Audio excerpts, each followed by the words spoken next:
बागेश्वर के प्रसिद्ध उत्तरायणी मेले का आगाज होने जा रहा है। मेले को लेकर जिला प्रशासन और नगर पालिका की ओर से तैयारियां अंतिम चरण में है। सरयू बगड़ और मेला स्थल नुमाइश गेट में दीवार चित्रण का कार्य पूरा हो चुका है। सरयू नदी के बीच में बने कासल पत्थर पर इस बार भगवान शिव और पार्वती की अर्धनारीश्वर रूप के चित्र के अलावा मार्कंडेय ऋषि का चित्र भी देखने को मिलेगा। वह मेला ऐतिहासिक, राजनीतिक, सांस्कृतिक, धार्मिक और आर्थिक महत्व का माना जाता है। हजारों की संख्या में लोग हर साल मेले में पहुंचते हैं। इतिहास को जानने वाले लोगों से हमने जब बातचीत की तो उनका कहना है कि यह मेला कत्यूरी और चंद राजाओं के समय से चला आ रहा है। सबसे पहले अमर उजाला का बहुत बहुत धन्यवाद। हमारी हर चीज़ को आप आगे लेके चलते हैं और जो बागेश्वर में हम वर्क कर रहे हैं और लोकल जो लोगों को वर्क दे रहे हैं और उस चीज़ को आप आगे पेपर के जरिए आप अपने न्यूज़ पेपर पर डालते हैं तो लोगों तक पहुंचता है। वो एक बहुत ही बेहतरीन मैसेज आता है। तो आप आए यहाँ पर, बड़ा अच्छा लगा। और दूसरा, इस बार जो उत्तरायणी में काम मिला है, जो रंग रोगन का जो कार्य दिया है खेतवाली ने, तो इस बार सब लोकल आर्टिस्ट को लिया है और मैंने अपने स्टूडेंट से ही ये सारा काम करवाया है। और दूसरा, जो मार्कंडेय ऋषि और ये कासल के पत्थर पे आगे शिव और पार्वती का आप देख रहे हैं, तो विचार था कि ये अचानक ही पता नहीं माइंड में क्या हुआ, मैं बताऊँ आपको। हमने यहाँ पर तो भोलेनाथ का सोचा ही था अगर कि हम भोलेनाथ करेंगे यहाँ पर, और भोलेनाथ के साथ साथ में माँ पार्वती का भी रूप एक ही पिक्चर में हमने दिखा दिया यहाँ पर। और पीछे मार्कंडेय ऋषि वाला जो सीन था वो मेरे दिमाग में बहुत पहले से चल रहा था कि इसमें आगे स्पेस नहीं मिला मेरे को। सरयू जो है उसके आसपास स्पेस नहीं मिला, तो इसी पत्थर में मैंने बैक साइड में मार्कंडेय ऋषि जी का दर्शा रखा है। जब सरयू माई आई थी, उनका रास्ता रुक गया था, ऋषि जी अपनी तपस्या में लीन थे और वो मजबूरी में भगवान को यहाँ पर आना पड़ा। और माता पार्वती गाय के रूप में और भगवान शिव खुद बाघ बन के, तो उनकी जो वो लीला थी ऐसी वो हुई कि ऋषि जी को अपनी तपस्या से उठना पड़ा और गाय को बचाने के लिए, तो उनको मौका मिल गया माँ सरयू को आगे निकलने का।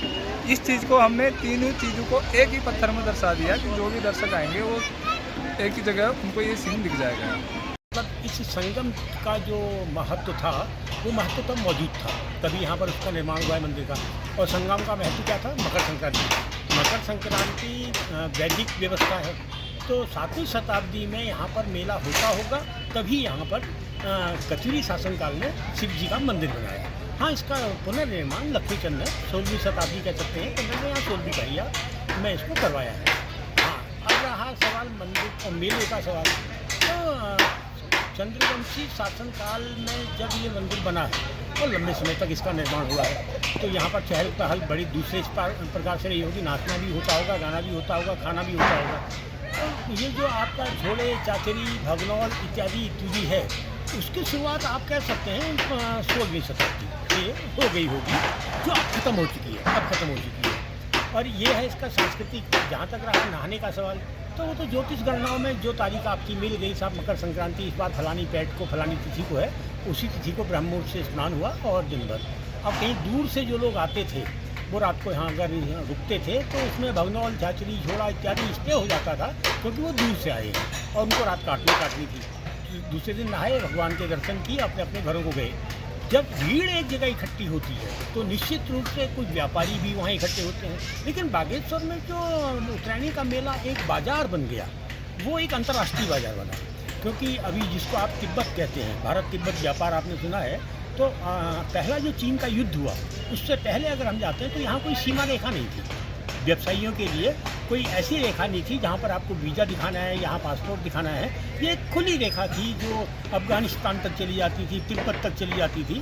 तो जो हिमालयी व्यापार जो था, और हिमालयी जो व्यापार है उसमें जाड़े बड़े महत्वपूर्ण होते हैं कि जाड़ों में सामान को स्टोर कहाँ करें। तो बागेश्वर घाटी है, छोटी घाटी है, बहुत अधिक बर्फीली घाटी नहीं है। और बड़ी बात यह है कि बागेश्वर जो नदी है वो ग्लेशियर से निकलने वाली नदी भी नहीं है, जो सुरक्षित मानी जाती है। तो ये जगह भारत तिब्बत व्यापार जो था या हिमालयी व्यापार जो था उसकी लाइन में एक महत्वपूर्ण पड़ाव बन गया। अब जाड़ों में व्यापारी यहाँ रुकते थे, इसलिए रुकते थे क्योंकि ऊपरी क्षेत्र में बर्फ़ पड़ती थी, तो उस हिसाब से जो स्टोर था और यहीं पर स्नान भी होता था, तो जो लोग स्नान करने आते थे उन व्यापारियों से सामान भी खरीद के ले आते, तो एक व्यापार भी बन गया। और ये व्यापार किस किस चीज़ का था, ये सबको मालूम है कि बार्टर सिस्टम था, विनिमय। इसमें आप अपने यहाँ से गेहूँ ले आए, आटा ले आए, चावल ले आए और दे दिया, नमक ले गए, लोहे की कढ़ाई ले गए, धन चुटके कालीन ले गए। इस प्रकार का व्यवसाय था। अच्छा, व्यवसाय और संस्कृतियाँ परिवर्तनशील होती हैं और आज की तारीख में आप देखते हैं कि ये व्यापार टोटल कॉस्मेटिक व्यापार बन के रह गया है। और जो सांस्कृतिक आप देख रहे हैं व्यवस्था जो पहले से थी, वो भगनौल हो गया, आपके झोड़ी हो गया, चाचरिया हो गया, वो हम लाने की कोशिश कर तो रहे हैं लेकिन ला नहीं पा रहे हैं। अभी जो आपका एक मंच है जिसको आप रामलीला मंच कहते हैं, उसमें बहुत सारे कार्यक्रम होते हैं। इसकी अगर हम वर्तमान वैभवता के हिसाब से देखें तो चंद्र रामदास के समय में इसको थोड़ा सा हमको बदलाव जैसा दिखाई देता है कि उन्होंने कि जो शुरू हो चुका था शुरू एक आध दिन का, उनको उन्होंने 2-3 दिन का करने की कोशिश की और अब वो 1 सप्ताह 10 दिन 12 दिन का हो गया है। लेकिन जो सांस्कृतिक रूप है मैं उसमें अभी नहीं जा रहा हूँ, लेकिन जो इस तरीके से हम अभी सांस्कृतिक स्वरूप को मंच के माध्यम से प्रस्तुत कर रहे हैं तो उसमें भी बड़े सवाल अब उठने लगे हैं। अगर ये सवाल उठ रहे हैं तो निश्चित रूप से आने वाले समय में उसका परिवर्तन दिखाई देगा। अच्छा, राजनीतिक महत्व क्या आप मेले का मानते हैं? हाँ, जहाँ भीड़ होगी वहाँ राजनीति होगी। जहाँ भीड़ होगी, अगर हम राजनीतिक दृष्टिकोण से देखते हैं तो मुझे नहीं लगता कि कचूरी शासनकाल में या चंद्रवंशी शासनकाल में इसका कोई राजनीतिक स्वरूप रहा होगा। लेकिन एक दौर आता है जब ब्रिटिश हुकूमत उत्तराखंड में स्थापित हो जाती है। और जब ब्रिटिश हुकूमत उत्तराखंड में स्थापित होती है उसके 100 साल तक तो विद्रोह थे, भू कानून के खिलाफ विद्रोह थे, जंगल के कानून के खिलाफ विद्रोह थे, लेकिन विद्रोह संगठित नहीं थे। उत्तरायणी का बागेश्वर का जो मेला है उसने औपनिवेशिक मियाद वाली ब्रिटिश सत्ता के खिलाफ जो विद्रोह थे उनको संगठित किया। उत्तरायणी का जो बागेश्वर का मेला है और उनको सिर्फ संगठित नहीं किया है बल्कि संगठित करके सरकार को चेतावनी देने का काम भी इस मेले से होता रहा। और जब ये सब हो रहा था तब उसी दौर में जब 1816 में अगर हम जाते हैं और एक बहुत बड़ी राजनीतिक घटना उत्तराखंड में होती है, उसका गठन समूह जो बनता है, तो उस राजनीतिक गठन के बाद उत्तराखंड में जितने भी आंदोलन थे वो धीरे धीरे संगठित होने लगे। जो बिखरे हुए आंदोलन थे वो संगठित होने लगे और जब ये आंदोलन संगठित होने लगे तो संगठित आंदोलन के रूप में कुली बेगार के खिलाफ जो अंतिम कुली बेगार 1919 का आंदोलन नहीं है, ये 1819 से शुरू हो जाता है कुली बेगार कि हम नहीं देंगे, हम मजदूरी नहीं करेंगे। और वो चलते पूरे 100 साल तक चला है। 100 साल के बाद यहाँ आकर लोगों में एक हिम्मत हुई है और ये वही मेला है जिसमें राजनीतिक रूप से कुली बेगार के रजिस्टरों को नदी में बहा दिया गया कि अब हम कुली बेगार नहीं देंगे। लेकिन जोरदार क्या है, अगर हम इतिहास में जाके देखते हैं तो राजनीतिक इस्तेमाल क्या हुआ। यदि उस दिन थोकदार लोग आकर रजिस्टर नहीं फेंकते तो क्या रजिस्टर बहाए जा सकते थे? क्योंकि रजिस्टरों का मालिक कौन था? थोकदार थे, ठीक। लेकिन थोकदारों को रजिस्टर लाने के लिए अगर किसी ने तैयार किया तो वो राजनीति ही थी। तो इस मेले का, और राजनीति केवल हमारे स्वतंत्रता संग्राम की नहीं है, हमें मालूम है कि उत्तराखंड राज्य आंदोलन, उससे पहले वन आंदोलन, नशा नहीं रोजगार जो आंदोलन, इन सारे आंदोलनों की झलक बागेश्वर के उत्तरायणी मेले में भी है। और उत्तराखंड राज्य आंदोलन की एक कविता जो गिरीश तिवारी की गिरजा की बहुत प्रसिद्ध कविता है कि सरयू गोमती संगम में गंगजुली उठोल, उत्तराखंड ढूला भूला उत्तराखंड ढूल, वो बागेश्वर में ही लिखी गई। अब यहाँ पर जो मेला लग रहा है ये आदिकाल से लग रहा है। इसकी जो विशिष्ट बात ये है कि हमारे कुमाऊँ का जो साहित्य है उसमें राजुला मालुसाई सबसे प्राचीन एक ऐसी गायन विधा है जिसको हर कोई कुमाऊँ और गढ़वाल के लोग ही नहीं, भारतवर्ष के लोग भी जानते हैं, जिस पर कोई हिंदी के प्रख्यात साहित्यकार डॉक्टर पुत्तूलाल शुक्ल जी ने राजुली मालुसाई यह पर अपनी एक थीसिस लिखी और उस शोध ग्रंथ में उन्होंने ये पाया है कि ये आदिकाल से ये परंपरा चल रही है कि राहुल सांकृत्यायन जो कि एक घुमक्कड़ प्रवृत्ति के साहित्यकार रहे हैं और जिनका बहुत बड़ा लेखन में और मतलब उनके लेखन को ऐतिहासिक माना जाता है और भौगोलिक दृष्टि से भी उन्होंने बहुत बातें लिखी हैं। तो उसमें भी उन्होंने बागेश्वर की उत्तरायणी के महत्व पर प्रकाश डालते हुए ये लिखा है कि आदिकाल से इसका व्यापारिक महत्व है, सामाजिक महत्व है, सांस्कृतिक महत्व है और धार्मिक महत्व रहा है।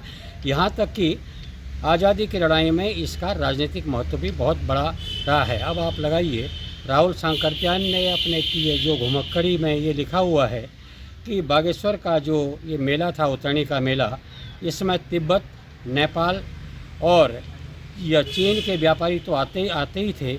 इसके अलावा इस समय तो उन्होंने ये भी लिखा है कि दक्षिण भारत से लेकर उत्तर भारत के सारे व्यापारी अपने अपने यह सामान को, अपने अपने उत्पाद को लेकर यहाँ पर बेचने के लिए आते थे और ये मेला महीनों तक चलता था।